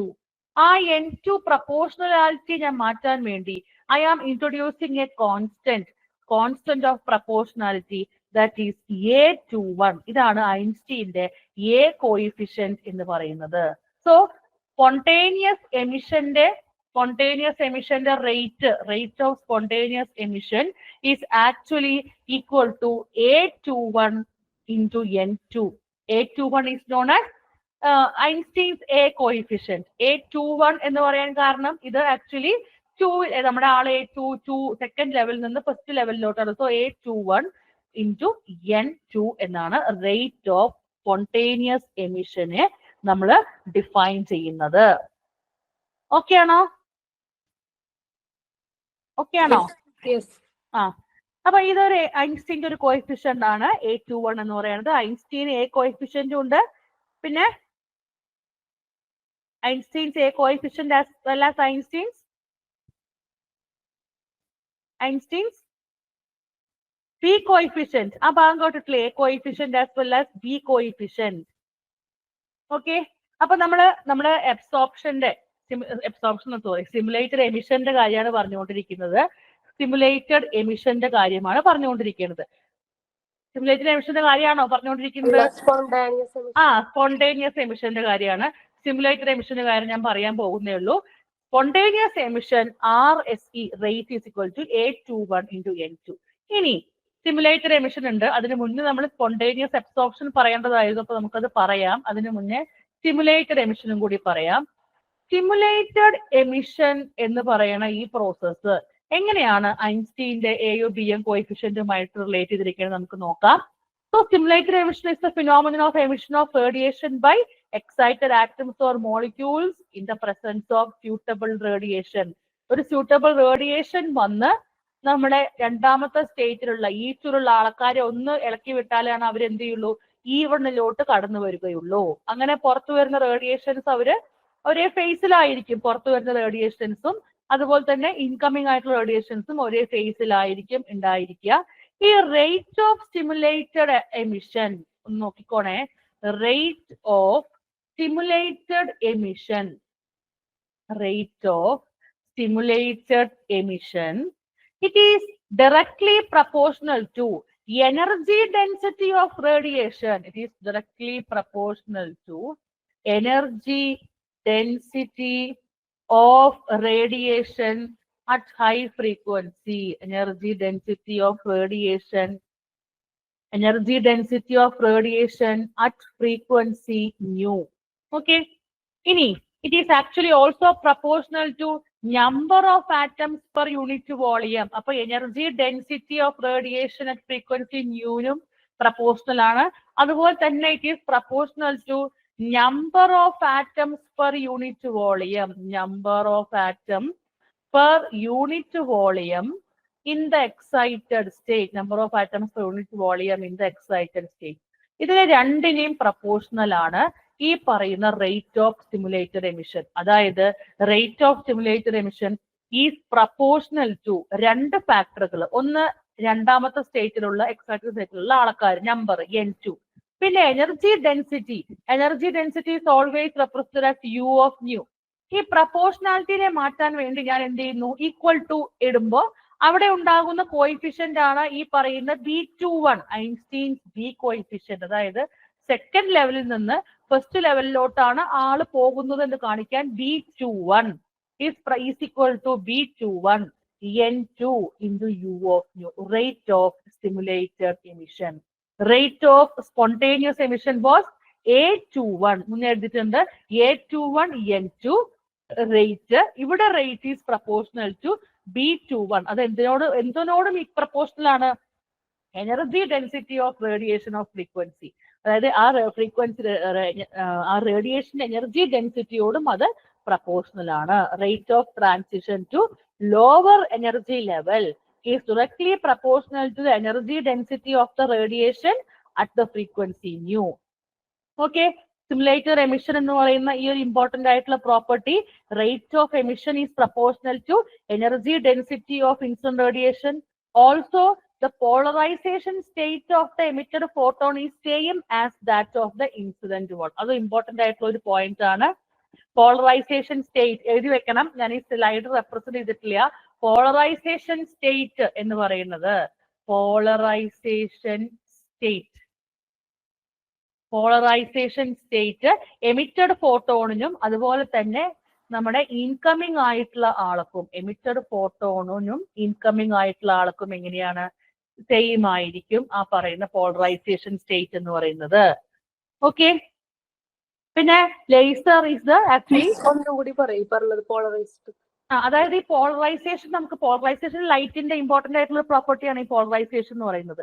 ഈ incoming ആയിട്ടുള്ള നമ്മുടെ റേഡിയേഷന്റെ ആ ഒരു പോളറൈസേഷൻ സ്റ്റേറ്റും അതുപോലെ തന്നെ നമ്മുടെ പുറത്തു വരുന്ന ഇൻകമിങ് ആയിട്ടുള്ള വരുന്ന പറഞ്ഞാൽ ഇയാളെ നമ്മുടെ മുകളിലിരിക്കുന്ന ആളെ എന്താ പറയാ ഡിസ്റ്റർബ് ചെയ്യാൻ അല്ലെങ്കിൽ താഴ്ചയ്ക്ക് കൊണ്ടുവരാൻ വേണ്ടി വരുന്ന ആ റേഡിയേഷൻസിന്റെ പോളറൈസേഷൻ സ്റ്റേറ്റും പുറത്തു വരുന്ന രണ്ട് 2H ഉണ്ടല്ലോ അവരുടെ പോളറൈസേഷൻ സ്റ്റേറ്റും ഒരുപോലെ ആയിരിക്കും. സെയിം പോളറൈസേഷൻ സ്റ്റേറ്റ് ആയിരിക്കും. പോളറൈസേഷൻ എന്ന് വെച്ചാൽ പൊളാരിറ്റി ഉണ്ടാവുന്നതല്ലേ? അല്ല, പൊളാരിറ്റി ഉണ്ടാവുന്നതല്ല. ഈ പോളറൈസേഷൻ ആക്ച്വലി നമ്മുടെ ഈ പറഞ്ഞ സ്പെരിക്കലി പോളറൈസ്ഡ് ആണോ, ലീനിയർലി പോളറൈസ്ഡ് ആണോ, അങ്ങനെ കുറെ പ്രോപ്പർട്ടി ഒരു നമ്മൾ കണ്ടിട്ടില്ലേ. പോളറൈഡുകൾ എന്താണ്? ആ ഒരു സെഷൻ പോളറൈസേഷൻ എന്ന് പറയുന്ന ആ ഭാഗത്തുണ്ട് ഡിഫറെന്റ് ടൈപ്സ് ഓഫ് പോളറൈസേഷൻ എന്ന് പറയുന്നത്. അപ്പൊ അത് എലിപ്റ്റിക്കലി ആണോ അതോ ഈ പറഞ്ഞ പോലെ സ്പെരിക്കലി ആണോ, അങ്ങനെ അതൊക്കെ, അതായത് എലിപ്റ്റിക്കലി ആണോ അതോ ലീനിയർലി ആണോ, അതാണ് റെപ്രസെന്റ് ചെയ്യുന്നത്. ഓറിയന്റേഷൻ ആണ് ആക്ച്വലി മെയിൻ ആയിട്ട്. Linear polarisation, circular polarisation, elliptical polarisation ഒക്കെ പറഞ്ഞിട്ട് ഒരുപാട് 3 കാറ്റഗറി ഉണ്ട്. മെയിൻ ആയിട്ട് പോളറൈസേഷൻ എന്ന് പറയുന്നത് orientation of the light waves ആണ്. ഓക്കെ. അപ്പൊ ഇത് ഇമ്പോർട്ടന്റ് ആയ ഒരു പോയിന്റ് തന്നെയാണ് ഇപ്പൊ നമ്മൾ പറഞ്ഞത്. ഇനി നമുക്ക് ഒറ്റ ആളെയും കൂടി പറയണം. ഐൻസ്റ്റീൻ എ കോയിഫിഷ്യന്റിനെയും കണ്ടു, ബി കോയിഫിഷ്യന്റിനെയും കണ്ടു, എങ്കിൽ പോലും ഒരാളെ നമ്മൾ കണ്ടിട്ടില്ല. ആരാണത്? റേറ്റ് ഓഫ് എമിഷന് രണ്ടാളെയും കണ്ടു. റേറ്റ് ഓഫ് എബ്സോർപ്ഷൻ കേൾക്കണില്ലേ? അത് നോട്ട് എഴുതി തിരക്കിലാണോ? Rate of absorption. എമിഷന്റെ 2 കാറ്റഗറി നമ്മൾ കണ്ടു, സ്പോണ്ടേനിയസ് എമിഷനും സ്റ്റിമുലേറ്റഡ് എമിഷനും അതിൽ എ കോഎഫിഷ്യന്റും ബി കോഎഫിഷ്യന്റും കണ്ടു. Absorption is the phenomenon of reception of radiation by atoms or molecules for excitation is actually known as the absorption. നമ്മൾ കണ്ടു E1 എന്ന ലെവലിൽ നിന്ന് ഒരാൾ E2 ലെവലിലോട്ട് വരുന്ന പ്രോസസ്സിനെ വിളിക്കുന്ന പേരാണ് അബ്സോർപ്ഷൻ എന്ന് പറയുന്നത്. ഈ റേറ്റ് ഓഫ് അബ്സോർപ്ഷൻ അല്ലെങ്കിൽ അബ്സോർപ്ഷൻ റേറ്റ് എന്ന് പറയുന്നത് it is actually proportional to depend ചെയ്യുന്ന അബ്സോർപ്ഷൻ ഡിപ്പെൻഡ് ചെയ്യുന്ന ഫാക്ടറുകൾ. ഒന്ന് എനർജി ഡെൻസിറ്റി. ഒന്ന് എന്താണ്? Energy density. എനർജി ഡെൻസിറ്റി എന്ന് പറയുന്നത് എന്താണ്? Energy per unit volume, that is energy density. പിന്നെയുള്ളത് ഒരു ടേം, ആ എനർജി ഡെൻസിറ്റി എന്ന് പറയുന്ന ആള് ഡിപ്പെൻഡ് ചെയ്യുന്ന ഒരു ഫാക്ടറാണ് ഫ്രീക്വൻസി ന്യൂ എന്ന് പറയുന്നത്. പിന്നെ number of atoms per unit number of atoms present per unit volume in the lower ലെവലിലുള്ള ആൾക്കാരുടെ എണ്ണം, അതായത് N1 എന്ന് പറയുന്നത് number of atoms in the lower level. ഇതാണ് ഈ N1 എന്ന് പറയുന്നത്. ഓക്കെ, അപ്പോ ഞാൻ എഴുതാൻ പോവാണ് റേറ്റ് ഓഫ് നമ്മുടെ അബ്സോർപ്ഷൻ ഈസ് പ്രപ്പോർഷണൽ ടു ആരൊക്കെയാണ്? N1 into U of new അല്ലെ? നമ്മുടെ ഫ്രീക്വൻസി പ്രപ്പോർഷണാലിറ്റി മാറ്റാൻ വേണ്ടി ഞാൻ ഇൻട്രൊഡ്യൂസ് ചെയ്യുന്ന constant B12 into N1 of U new. So B12 പറഞ്ഞാൽ ശരി തന്നെയാണ്, ഒന്നാമത്തെ ലെവലിൽ നിന്ന് രണ്ടാമത്തെ ലെവലിലോട്ട് പോകുന്ന ആൾക്കാര്, അതാണ് അബ്സോർപ്ഷൻ. അബ്സോർപ്ഷൻ എന്ന് പറഞ്ഞു കഴിഞ്ഞാൽ E1 എന്ന ലെവലിൽ നിന്ന് E2 എന്ന ലെവലിലോട്ട് ആറ്റം കടന്നു ചെല്ലുകയാണ്. അപ്പൊ E1ലുള്ള ആൾക്കാരുടെ എണ്ണാണ് ആവശ്യം, അതാണ് N1 എന്ന് നമ്മൾ എടുത്തിരിക്കുന്നത്. B12 1 to 2 N1 U of new. കിട്ടിയോ? ഇപ്പൊ ഐൻസ്റ്റീൻസ് ബി കോയിഫിഷ്യന്റും രണ്ട് സ്ഥലത്താണുള്ളത്. ഒന്ന് സ്റ്റിമുലേറ്റഡ് എമിഷന്റെ അവിടെ ഐൻസ്റ്റീൻസ് ബി കോയിഫിഷ്യന്റ് ആണ്. എമിഷൻ ആയതുകൊണ്ട് 2ൽ നിന്ന് 1ലോട്ട്. അതുപോലെ രണ്ടാമത്തെ സ്റ്റേറ്റിലുള്ള ആൾക്കാരുടെ എണ്ണാണ് N2, അതാണ് വേണ്ടത്, U ഓഫ് ന്യൂ. പിന്നെ ഇവിടെയോ? ഇവിടെ വരുന്നത് സ്പോണ്ടേനിയസ് എമിഷൻ ആണ്. എമിഷൻ എന്ന് പറയുമ്പോൾ സ്പോണ്ടേനിയസ് എമിഷൻ ആണ് A21 2ൽ നിന്ന് 1ലോട്ട്. അതുകൊണ്ട് ഇവിടെ എ കോയിഫിഷ്യന്റ് നമ്മൾ സ്പോണ്ടേനിയസ് ആയതുകൊണ്ട് എ കോയിഫിഷ്യന്റ് യൂസ് ചെയ്തു. എനർജി ഡെൻസിറ്റിക്ക് ഡിപ്പെൻഡൻസ് ഇല്ല, A21 ഇൻറ്റു N2. സ്റ്റിമുലേറ്റഡ് എമിഷനും അതുപോലെ തന്നെ ഈ പറയുന്ന absorption, both of them are depending on the energy density term. ഇത്രയും കാര്യങ്ങൾ പിടികിട്ടിയോ? വൃത്തിയായി എഴുതി വെച്ചോ? ഓക്കെ ആണോ? ഓക്കെ. ഈ ഐൻസ്റ്റീൻസ് എ കോയിഫിഷ്യന്റും ബി കോയിഫിഷ്യന്റും ഒക്കെ നല്ലപോലെ മനസ്സിലാക്കണം, ഇമ്പോർട്ടന്റ് ആണ്. ഓക്കെ, ഇനി ഞാൻ അടുത്തൊരു സെഷനിലോട്ട് കടക്കുന്നത് ഒരു ഇമ്പോർട്ടന്റ് ആയ ടേം ഇവിടെ പറയേണ്ട ആവശ്യമുണ്ട്, അതായത് പോപ്പുലേഷൻ ഇൻവേർഷൻ. ഈ ടേം കേട്ടിട്ടുണ്ടോ? Population inversion. പോപ്പുലേഷൻ ഇൻവേർഷൻ ഈ ടേമില് ആക്ച്വലി ആളുടെ ഒരു എന്താ പറയാ ഒരു ഐഡിയ അവിടെ ഉണ്ട്. അതായത് പോപ്പുലേഷൻ അപ്പൊ എണ്ണത്തിന്റെ എന്തോ സംഭവമാണ്. ഇൻവേർഷൻ എന്ന് പറഞ്ഞാൽ തിരിച്ചാണ്. പോപ്പുലേഷൻ ഇൻവേർഷൻ തിരിച്ചാണ് നടക്കുന്നത്. അതായത് ഈ പോപ്പുലേഷൻ ഇൻവേർഷൻ എന്ന് പറയുന്ന ഈ ഒരു കണ്ടീഷൻ, അങ്ങനെ വേണം പറയാൻ, ഈ ഒരു കണ്ടീഷൻ സ്യൂട്ടബിൾ, അതായത് ചുമ്മാ അങ്ങനെ E2 ലെവലിൽ ഒരുപാട് ആൾക്കാർ കയറി ഇരിക്കൊന്നുമില്ല. നമുക്ക് E2 ലെവലിൽ ആൾക്കാരുടെ എണ്ണം കൂടിയാലേ ഈ ലേസർ അല്ലെങ്കിൽ ലേസിങ് എന്ന് പറഞ്ഞ പ്രോസസ്സ് അവിടെ നടക്കുള്ളൂ. അങ്ങനെ ഞാൻ നേരത്തെ പറഞ്ഞ പോലെ E2 ആൾക്കാരുടെ എണ്ണം കൂട്ടണമെങ്കിൽ അവിടെ എന്താ പറയാ, നമുക്കറിയില്ലേ, ഒരു കടലിന് ആൾക്കാരുടെ എണ്ണം കൂട്ടണമെങ്കിൽ എന്തെങ്കിലും അവിടെ ഒരു ഇത് വേണം അല്ലേ, ഒരു അട്രാക്ഷൻ വേണം. അപ്പൊ ഇവിടെ E2 നമുക്ക് നമ്മുടെ ആൾക്കാരുടെ എണ്ണം കൂട്ടാൻ വേണ്ടി അവിടെ നമ്മൾ യൂസ് ചെയ്യുന്ന ഒരു ടെക്നിക്കിനെ വിളിക്കുന്ന പേരാണ് എന്താണ്? ടെക്നിക്കിനെ വിളിക്കുന്ന പേരാണ് പമ്പിംഗ് മെക്കാനിസം. എന്താ പറയാ? Pumping mechanism. E1 നിന്ന് E2 നമുക്ക് ആൾക്കാരുടെ എണ്ണം കൂട്ടണം. അതിനു വേണ്ടി നമ്മൾ യൂസ് ചെയ്യുന്നതാണ് ഈ pumping mechanism. Different types of ലേസറുകളിൽ പമ്പിംഗ് മെക്കാനിസം ഡിഫറെന്റ് ആയിരിക്കും. നമുക്ക് ഈ ഒരു എക്സൈറ്റഡ് ലെവലില്, അതായത് സെക്കൻഡ് E2 ലെവലില് it is possible to increase number in the E2 level. പിന്നെ നമ്മൾ ഈ പറയുന്ന നമ്മുടെ ഐൻസ്റ്റീന്റെ എ കോയിഫിഷ്യന്റും ബി കോയിഫിഷ്യന്റും അതുപോലെ ബോൾട്സ്മാൻസ് distribution the population of atoms N1 and N2 at thermal level. നമ്മൾ ബോൾട്സ്മാൻ ലോന്റെ അടിസ്ഥാനത്തിൽ, ഡിസ്ട്രിബ്യൂഷൻ ലോന്റെ അടിസ്ഥാനത്തിൽ N1 ആണ് number of atoms in first level, N2 ആണ് number of atoms in second level എങ്കിൽ നമുക്കൊരു ഇക്വേഷൻ അവിടെ ബോൾട്സ്മാൻ തരുന്നുണ്ട്. N1 by N2 is equal to, important ആണ്, e raised to minus E2 minus E1 by KT. ഇതാണ് നമ്മുടെ equation. N1 by N2 is equal to e raised to minus E2 minus E1 by KT. This is the equation for pumping mechanism, where T is the absolute temperature. K is what meant by the Boltzmann's constant. എഴുതി വെക്കണം താഴെ. K is Boltzmann constant. T is temperature. അതുപോലെ തന്നെ E2 is greater than E1. Okay, the above equation is actually, ഈ above നമ്മുടെ equation നമുക്ക് മനസ്സിലാവുന്ന ഒരു കാര്യമുണ്ട്. That is N1 is actually greater than N2, അല്ലെങ്കിൽ N2 is less than N1. That is, the population at the higher level is actually less than that of the lower level. അതായത് ഈ equation നമുക്ക് represent ചെയ്യുന്നത് എന്താണ്? ഒരു normal കണ്ടീഷനെയാണ്. അതായത് normal ആയിട്ട് N1 N2 എങ്ങനെ റെപ്രസെന്റ് ചെയ്യുക എന്നുള്ള കണ്ടീഷനാണ് ഈ ഒരു ഇക്വേഷൻ നമുക്ക് റെപ്രസെന്റ് ചെയ്തു തരുന്നത്. പക്ഷെ നമുക്ക് എന്ത് വേണം? നമുക്ക് N2, അതായത് N2 എപ്പോഴും കൂടുതലായിരിക്കണം N1നേക്കാൾ. അപ്പൊ അതിനാവശ്യമായിട്ടുള്ള നമ്മള് ലേസറിന് അതിലാവശ്യമായിട്ടുള്ള അങ്ങനെ നടത്താൻ വേണ്ടിയിട്ടുള്ള മെക്കാനിസം അല്ലെങ്കിൽ സിസ്റ്റത്തിനെ നമ്മൾ എന്ത് വിളിക്കുക? പമ്പിംഗ് മെക്കാനിസം എന്ന് വിളിക്കുക. ഈ ഇക്വേഷൻ റെപ്രസെന്റ് ചെയ്യുന്നത് N1 by N2. It is N1 is greater than N2. Normal population കണ്ടീഷനെയാണ്, അതായത് യൂഷ്വൽ പോപ്പുലേഷനെയാണ് ഈ ഇക്വേഷൻ റെപ്രസെന്റ് ചെയ്യുന്നത്. ഈ ഇക്വേഷൻ ഫോളോ ചെയ്ത് അപ്പൊ പറ്റില്ല. പോപ്പുലേഷൻ ഇൻവേർഷൻ എന്ന് പറയുന്ന കണ്ടീഷൻ നമ്മൾ എക്വയർ ചെയ്യണം. ബേസിക്കലി ഈ പറയുന്ന നമ്മുടെ ഈ ഒരു it is possible to achieve a non-equilibrium condition such that population is higher energy level is greater than that in the lower level. This is called population inversion. The medium that can have population inversion is called active medium. അങ്ങനെ ഒരു population inversion കൊണ്ടുവരുത്താൻ സാധിക്കുന്ന മീഡിയത്തിനെ വിളിക്കുന്ന പേരാണ് active medium. An excited level with a long lifetime, about 10 raised to minus 3 seconds, is called a metastable state. അതായത് E2 എന്ന് പറയുന്ന ഈ ലെവലില് അവരിടയിൽ വന്ന് നിൽക്കുന്ന ഒരു ലെവൽ, അതായത് ഹയർ ലെവലിന്റെയും ലോവർ ലെവലിന്റെയും ഇടയിൽ എന്നാൽ ഹയർ ലെവലിന്റെ അടുത്തുമായിട്ടുള്ള സ്റ്റേറ്റിനെ വിളിക്കുന്ന പേരാണ് മെറ്റാസ്റ്റേബിൾ സ്റ്റേറ്റ് എന്ന്. ആ മെറ്റാസ്റ്റേബിൾ സ്റ്റേറ്റിന്റെ ഒരു ലൈഫ് ടൈം എന്ന് പറയുന്നത് 10 raised to minus 3 സെക്കൻഡ് ആണ്. ഇത്രയും കാര്യങ്ങൾ ക്ലിയർ ആയോ?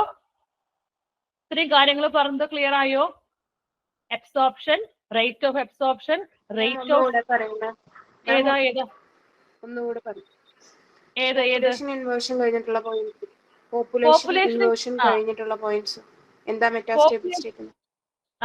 പോപ്പുലേഷൻ ഇൻവേർഷൻ എന്ന് പറയുന്നത് ആക്ച്വലി നമ്മുടെ പേര് പറയണ പോലെ തന്നെ രണ്ടാമത്തെ പോപ്പുലേഷൻ ഇൻവേർഷൻ, എന്തോ അവിടെ തലതിരിഞ്ഞ് നടക്കണം, ഇൻവേർഷൻ, അതാണ് നമ്മുടെ ആവശ്യം. അപ്പൊ രണ്ടാമത്തെ ലെവലിൽ എന്താണ്?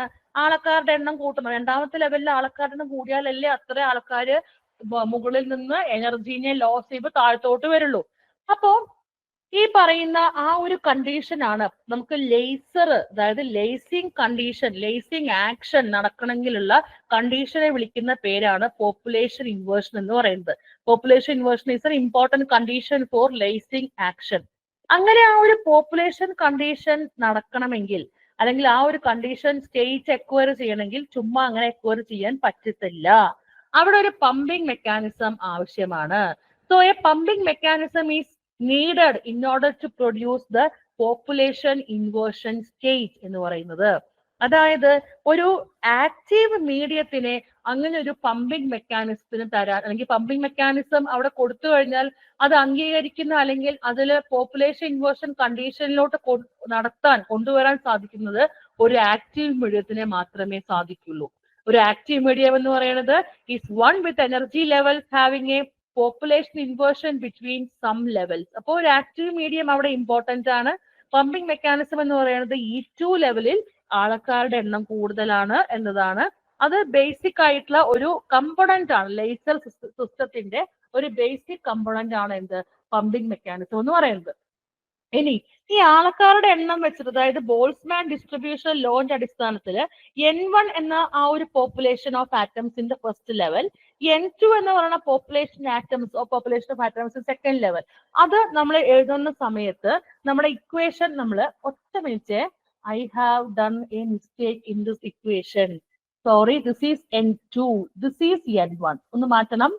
This is N2. ചോദിച്ചു നന്നായി. This is N2 and this is N1. N2 is actually N2 is less than N1. കാരണം N2 ലെസ് ദാൻ N1 എന്ന് പറയാൻ കാരണം എന്താ? നമ്മൾ അപ്പോഴും ശ്രദ്ധിച്ചില്ല അത് പറഞ്ഞപ്പോ. കാരണം N2 മുകളിലുള്ള ആള് ഇവിടെ മൈനസ് ആണ്. N1 is greater than N2 എന്ന് പറയാൻ ഡിനോമിനേറ്ററിൽ N1 ആണ് കൂടുതൽ.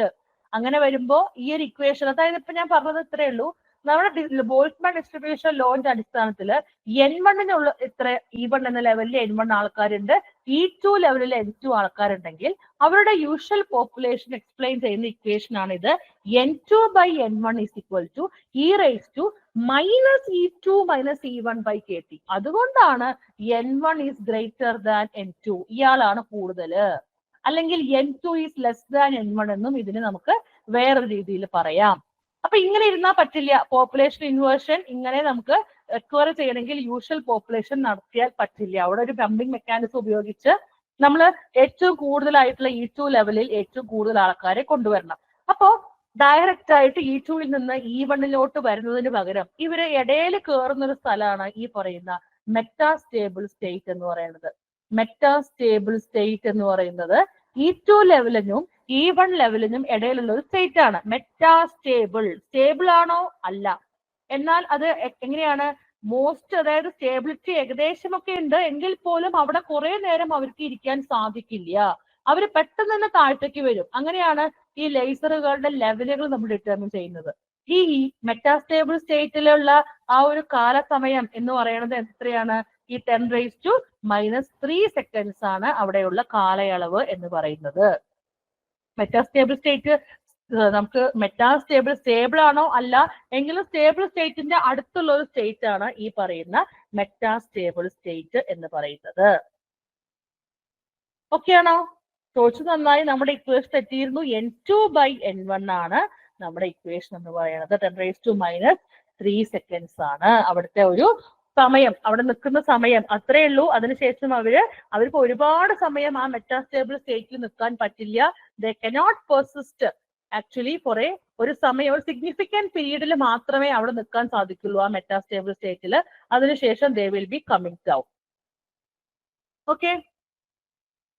ഇനി ഈ ലേസറിന്റെ പ്രധാനപ്പെട്ട ഭാഗങ്ങൾ എന്ന് പറയുന്നത്, അപ്പൊ അതിൽ നമ്മുടെ ഈ ആക്റ്റീവ് മീഡിയവും അതുപോലെ തന്നെ ഈ എന്താ പറയാ നമ്മുടെ ഈ കാര്യങ്ങൾ, അതായത് ഏതൊക്കെയാണ് അവിടുത്തെ പമ്പിംഗ് മെക്കാനിസം എന്തൊക്കെയാണ്, അതുപോലെ തന്നെ ഈ പറയുന്ന ബാക്കിയുള്ള പോർഷൻസ്. ആക്റ്റീവ് മീഡിയ ഉണ്ടെങ്കിൽ നമ്മൾ പറഞ്ഞു അവിടെ പമ്പിംഗ് മെക്കാനിസം എന്ന് പറയുന്നത് നടക്കുകയുള്ളൂ എന്ന് നമ്മൾ പറഞ്ഞു. അതുപോലെ തന്നെ ഈ റെസൊണൻസ് ക്യാവിറ്റി, അതായത് 2 മിററുകൾ അവിടെ പ്രസന്റ് ആയിരിക്കും. ഒന്ന് ഫുള്ളി റിഫ്ലക്റ്റീവും ഒന്ന് ഈ പറഞ്ഞ പോലെ പാർഷ്യൽ റിഫ്ലക്റ്റീവ് ആയിട്ടുള്ള മിററുകൾ അവിടെ പ്രസന്റ് ആണ്. അപ്പൊ ഒരു ബേസിക് ആയിട്ട് ഒരു ലേസർ സിസ്റ്റത്തിന്റെ പാർട്സ് എന്ന് പറഞ്ഞാൽ 3 എന്നുള്ളത്. ഒന്ന് ഒരു ആക്റ്റീവ് മീഡിയം, ഒന്ന് ഒരു പമ്പിംഗ് മെക്കാനിസം, ഒന്ന് റെസൊണന്റ് ക്യാവിറ്റി. ഇവര് 3ഉം എന്താണെന്ന് അറിയണം. ഈ 3ന്റെ സ്വഭാവത്തിന്റെ അടിസ്ഥാനത്തിൽ ഈ ഓരോ ലേസറിനും, അതായത് ആദ്യം നെയ്മാൻ കണ്ടെത്തിയ റൂബി ലേസർ, പിന്നെ ഹീലിയം നിയോൺ ആറ്റംസും കൂടി ചേർന്നുണ്ടാക്കിയ helium neon laser, neodymium YAG laser, carbon dioxide laser, semiconductor laser, ഇവരുടെ എല്ലാം ഈ പറയുന്ന മീഡിയവും അതുപോലെ അവിടുത്തെ പമ്പിംഗ് മെക്കാനിസംസും എല്ലാം ഡിഫറെന്റ് ആയിരിക്കും. ഉറപ്പായിട്ടും ഒരു ഫുള്ളി റിഫ്ലക്റ്റീവ് മിററും ഒരു പാർഷ്യലി റിഫ്ലക്റ്റീവ് മിററും അവിടെ പ്രസന്റ് ആണ്. അത് ഉറപ്പായിട്ടുണ്ടായിരിക്കും. പിന്നെയുള്ള സ്വഭാവങ്ങളൊക്കെ ഇങ്ങനെ എന്താ പറയുക, depending on the laser. So നമുക്ക് അവിടെ പറയുന്ന ലേസറിന്റെ ഇമ്പോർട്ടന്റ് ആയിട്ടുള്ള പാർട്സിൽ ഇമ്പോർട്ടന്റ് ആയിട്ട് വരുന്നതാണ് ഒരു active medium. There will be an active medium. Active medium is one with energy levels having population inversion between some levels. ഒരു ആക്റ്റീവ് മീഡിയം അവിടെ പ്രസന്റ് ആയിരിക്കും. Pumping mechanism is to produce population inversion between some of these levels. അതായത് population inversion എന്ന condition acquire ചെയ്യാൻ വേണ്ടിയിട്ടാണ് ഈ pumping mechanism അവിടെ പ്രയോഗിക്കുന്നത്. അതുപോലെ resonant cavity. A resonant cavity containing the active medium serves to store the emitted radiation. In order to store the emitted radiation, it provides feedback necessary to produce coherent stimulated emission. A part of this energy is coupled out as laser output. ശരിക്കും പറഞ്ഞാൽ ഈ പറയുന്ന fully reflective ആയിട്ടുള്ള മിററിന്റെയും partial reflective ആയിട്ടുള്ള മിററിന്റെയും ഇടയിൽ reflections, continuous reflections നടക്കുകയാണ്. ഒരു part of energy, അതായത് ഒരു ലൈറ്റ് സോഴ്സ് ഉണ്ടെങ്കിൽ അതിൽ ഒരു പാർട്ടിന് എന്താണ് ലേസർ ഔട്ട്പുട്ട് ആയിട്ട് പുറത്തുവിടും, ബാക്കി ഒരു ഭാഗത്തിനെ വീണ്ടും റിഫ്ലക്ട് ചെയ്യിപ്പിക്കും. ഇങ്ങനെയാണ് ഈ ലേസിംഗ് ആക്ഷൻ നടത്തിക്കൊണ്ടുവരുന്നത്. അപ്പൊ ഒരു റെസൊണന്റ് ക്യാവിറ്റി അവിടെ പ്രസന്റ് ആയിരിക്കും. അതായത് എമിറ്റഡ് റേഡിയേഷൻസിനെ സ്റ്റോർ ചെയ്യുന്ന കണ്ടിന്യൂസ് റിഫ്ലക്ഷൻസ് നടക്കുന്നു, ഒരു പാർട്ട് പുറത്ത് ലേസർ ഔട്ട്പുട്ടായി പുറത്തു വിടുന്നു, കൊഹിറന്റ് ആണ്, കൊഹിറന്റ് റേഡിയേഷൻസ് ആയിട്ട് ഒരു പാർട്ടിനെ അവിടെ സ്റ്റോർ ചെയ്യുന്നു. അങ്ങനെ സെറ്റപ്പിനെ നമ്മൾ എന്ത് വിളിക്കുക, ഈ പറയുന്ന റെസൊണന്റ് ക്യാവിറ്റി എന്ന് വിളിക്കുക. സോ ലേസറിന്റെ ഇമ്പോർട്ടന്റ് ആയിട്ടുള്ള ഭാഗങ്ങളാണ് ഒന്ന് ആക്റ്റീവ് മീഡിയം, ഒന്ന് ഈ പറയുന്ന പമ്പിംഗ് മെക്കാനിസം, അതുപോലെ തന്നെ ഒന്ന് റെസൊണന്റ് ക്യാവിറ്റി എന്ന് പറയുന്നത്. ഓക്കെ ആണോ? ആക്റ്റീവ് മീഡിയം കൊണ്ട് ഉദ്ദേശിക്കുന്നത് എന്താണ്? എക്സാമ്പിൾ എക്സാമ്പിൾ എന്ന് പറഞ്ഞു കഴിഞ്ഞാൽ ഇപ്പൊ നമ്മുടെ ഹീലിയം നിയോൺ ലേസർ എന്ന് പറയുമ്പോൾ ആ മീഡിയത്തിന് എന്താണ്, നമ്മുടെ ആ മീഡിയത്തിൽ പ്രസന്റ് ആയിട്ടുള്ള ആൾക്കാർക്ക്, അതായത് കമ്പോണൻസിന് എന്താണ് ഈ പോപ്പുലേഷൻ ഇൻവേർഷൻ കണ്ടീഷൻ എക്വയർ ചെയ്യാൻ സാധിക്കും. അവരുടെ ആറ്റംസ് എന്ന് പറയുന്നത് എന്താ പറയുക, ഗെയിൻ കൂടിയ ഒരു മീഡിയമാണ് ആക്ച്വലി ഈ ആക്റ്റീവ് മീഡിയം എന്ന് പറയുന്നത്. ആറ്റംസ് അതുപോലെ മോളിക്യൂൾസ് ഒക്കെ ഉള്ളത് അവർക്ക് കൂടുതൽ ഒരു എനർജറ്റിക് ആയിരിക്കും. അവര് ഈ പോപ്പുലേഷൻ ഇൻവേർഷൻ കണ്ടീഷൻ എക്വയർ ചെയ്യാൻ അവര് റെഡി ആയിരിക്കും. അങ്ങനത്തെ ആൾക്കാരെയാണ് എന്ത് വിളിക്കുക, ആക്റ്റീവ് മീഡിയം എന്ന് വിളിക്കുക. മോളിക്യൂൾസിന്റെ കമ്പൈൻഡ് ഫോം അല്ലേ? അതായത് ഇപ്പൊ നമ്മുടെ നിയോൺ ആണെന്നുണ്ടെങ്കിൽ ഹീലിയം നിയോണും കമ്പൈൻഡ് ആയിട്ടുള്ള ഹീലിയം നിയോൺ ആണെങ്കിൽ ഈ നിയോണിന് കുറച്ച് എനർജി കൂടിയ അയാള്. സെമി കണ്ടക്ടർ ലേസറുകളൊക്കെ ആണെങ്കിൽ അതിൽ ഈ പറയുന്ന ലേസറുകള് അതുപോലെ LED അതിലൊക്കെ ഈ റെയർ എർത്ത് അയോൺസ് അവരൊക്കെ എന്താണെന്ന് വെച്ചാൽ കുറച്ച് സ്പെസിഫിക് ആയിട്ടുള്ള ആൾക്കാർക്ക് അവർക്ക് കുറച്ച് എനർജി കൂടുതലാണ്. അവർ റെഡിയാണ് E2 ലെവലിലോട്ട് പോകാൻ. ഹീലിയം നിയോണിലാണെങ്കിൽ നിയോൺ ആണ് ആക്റ്റീവ് മീഡിയത്തിനെ കൊടുക്കുന്ന ആള്. ഹീലിയം നിയോൺ എന്നൊക്കെ പറഞ്ഞത് മറ്റേ ഇനേർട്ട് ഗ്യാസസ് അല്ലേ? ഓൾറെഡി അവർക്ക് ഒരു സ്റ്റേബിൾ സ്റ്റേറ്റ് അല്ലായിരിക്കും. അപ്പൊ പിന്നെ അവരൊരു പ്രത്യേക പ്രപ്പോർഷനിലാണ് നമ്മൾ ഇവിടെ ആഡ് ചെയ്യുക. ചുമ്മാ മറ്റേ ഹീലിയം നിയോണിനെ അങ്ങനെ പിടിച്ച് ഇവിടെ ഇതല്ല, അവർക്ക് അവരെ അയോണുകളായിട്ടാണ് ഇവിടെ നമ്മൾ ആഡ് ചെയ്യുക ഹീലിയം നിയോൺ ലേസറിൽ. അത് നമുക്ക് ഹീലിയം നിയോൺ ലേസർ നമുക്കൊന്ന് നോക്കണം. റൂബി ലേസറും ഹീലിയം നിയോൺ ലേസറും അതുപോലെ semi conductor laser, carbon dioxide laser, അതൊക്കെ വളരെ ബേസിക് ആയിട്ടുള്ള ആൾക്കാരാണ്. അതൊന്നും എടുക്കണമെന്ന് ഞാൻ വിചാരിക്കുന്നുണ്ട്. അതിന്റെ ഒരു എന്താ പറയാ ലെയറുകള്, അവരുടെ ഒരു എനർജി ട്രാൻസിഷന്റെ ഒരു വേവ് ലെങ്ത് ഒക്കെ ഒന്ന് നോക്കണം എന്ന്, കാരണം അതൊക്കെ ബേസിക് ആണ്. അപ്പൊ ചുമ്മാ അങ്ങനെ പിടിച്ചിടല്ല. അവര് ഒരു കെമിക്കൽ റിയാക്ഷൻ അണ്ടർഗോ ചെയ്യാൻ റെഡി ആയിട്ട് നിൽക്കുന്ന സാഹചര്യത്തിലാണ് ഇവിടെ ഈ ഒരു മീഡിയത്തിൽ അവരെ ഉൾപ്പെടുത്തുന്നത്. ഓക്കെ, അപ്പൊ ഇതാണ് നമ്മുടെ ഈ പറയുന്ന 3 ഇമ്പോർട്ടന്റ് പാർട്സ് ഒരു ലേസറിന്റെ. ഈ ലേസറിന്റെ ഒരു നോട്ടും ഞാൻ ക്ലാസ് കഴിഞ്ഞ് കഴിഞ്ഞാൽ ടീച്ചർക്ക് ഒരു നോട്ടും ഞാൻ ഷെയർ ചെയ്യാം. അത് കുറച്ചിങ്ങനെ വിശദമായി വായിച്ച് നിങ്ങൾക്ക് നോക്കാവുന്നതാണ്. റിട്ടൺ ആയിട്ടുള്ള ഒരു നോട്ടാണ്, ഹാൻഡ് റിട്ടൺ നോട്ട്. അതിൽ റൂബി ലേസറും ഹീലിയം നിയോൺ ലേസറും ഒക്കെ എഴുതി പഠിപ്പിച്ചിട്ടുണ്ട്. അപ്പൊ എഴുതി നോട്ട് വായിക്കുമ്പോൾ കുറച്ചും കൂടി ഒരു ഇൻട്രസ്റ്റിംഗ് ആയിരിക്കും എന്ന് തോന്നുന്നു. അപ്പൊ അതൊന്ന് ഷെയർ ചെയ്യാം ക്ലാസ് കഴിഞ്ഞാൽ കേട്ടോ. So active medium, pumping mechanism, അതുപോലെ തന്നെ റെസൊണന്റ് ക്യാവിറ്റി. ഇനി principle of laser. Consider a medium that has a metastable state, that is an active material with suitably pumping mechanism, that is usually light or collision with electrons. We can create population inversion between the states. അപ്പോ നമുക്കൊരു medium ഉണ്ട്. ആ മീഡിയത്തിൽ ആൾക്കാർ പരസ്പരം അങ്ങോട്ടും ഇങ്ങോട്ടും collide ചെയ്തിട്ടും എങ്ങനെയാണ് കൊളീഷൻ വിത്ത് ഇലക്ട്രോൺസുമായിട്ടും അവര് നമ്മുടെ ഒരു പമ്പിംഗ് മെക്കാനിസം എക്വയർ ചെയ്യാൻ they are ready. Population inversion condition അവർ എക്വയർ ചെയ്യുന്നു പമ്പിംഗ് മെക്കാനിക്സിലൂടെ. ഇനി ഒരിക്കൽ നമ്മൾ ആ പോപ്പുലേഷൻ ഇൻവേർഷൻ കണ്ടീഷൻ എക്വയർ ചെയ്ത് കഴിഞ്ഞാൽ, once it is achieved, a photon emitted due to spontaneous emission will produce stimulated emission. ഒരിക്കൽ ആ ഒരു നമുക്ക് പോപ്പുലേഷൻ ഇൻവേർഷൻ കണ്ടീഷൻ എക്വയർ ചെയ്ത് കഴിഞ്ഞാൽ a photon emitted due to spontaneous emission മൂലം പുറത്തു വന്ന ഒരു ഫോട്ടോണിന് എന്ത് ചെയ്യാൻ പറ്റും? അടുത്ത സ്റ്റിമുലേറ്റഡ് എമിഷനെ എന്ത് ചെയ്യാൻ പറ്റും? സ്റ്റിമുലേറ്റ് ചെയ്യാൻ പറ്റും. നമ്മൾ കണ്ടു സ്പോണ്ടേനിയസ് എമിഷൻ എന്ന് പറഞ്ഞാൽ അയാൾ സ്വയം E1 വരിക. അന്നേരം പുറത്തു വരുന്ന ഒരു ഫോട്ടോണിന് ഇയാൾക്ക് വേറൊരാളുടെ സോഴ്സ് ആവാൻ സാധിക്കും. ഇയാൾക്ക് ഒരു സ്റ്റിമുലേറ്റഡ് എമിഷന്റെ സോഴ്സ് ആവാൻ സാധിക്കും. അങ്ങനെ ഈ പ്രോസസ്സ് കണ്ടിന്യൂസ് ആയിട്ട് നടക്കുകയാണ്. Photons due to these will again trigger stimulated emissions. അപ്പോൾ ഈ സ്റ്റിമുലേറ്റഡ് എമിഷന്റെ ഫലമായിട്ട് പുറത്തു വരുന്നത് 2 ഫോട്ടോണിനാണ്. ഇതിൽ ഒരു ഫോട്ടോണിന് എന്ത് ചെയ്യാൻ പറ്റും? വീണ്ടും ഒരു സ്റ്റിമുലേറ്റഡ് എമിഷനെ ട്രിഗർ ചെയ്യാൻ പറ്റും. വീണ്ടും ഇയാളോട് പറയാണ് എമിഷൻ നടക്കാൻ എന്താ പറയുക, എമിഷൻ നടത്തിക്കാൻ പറയാണ്.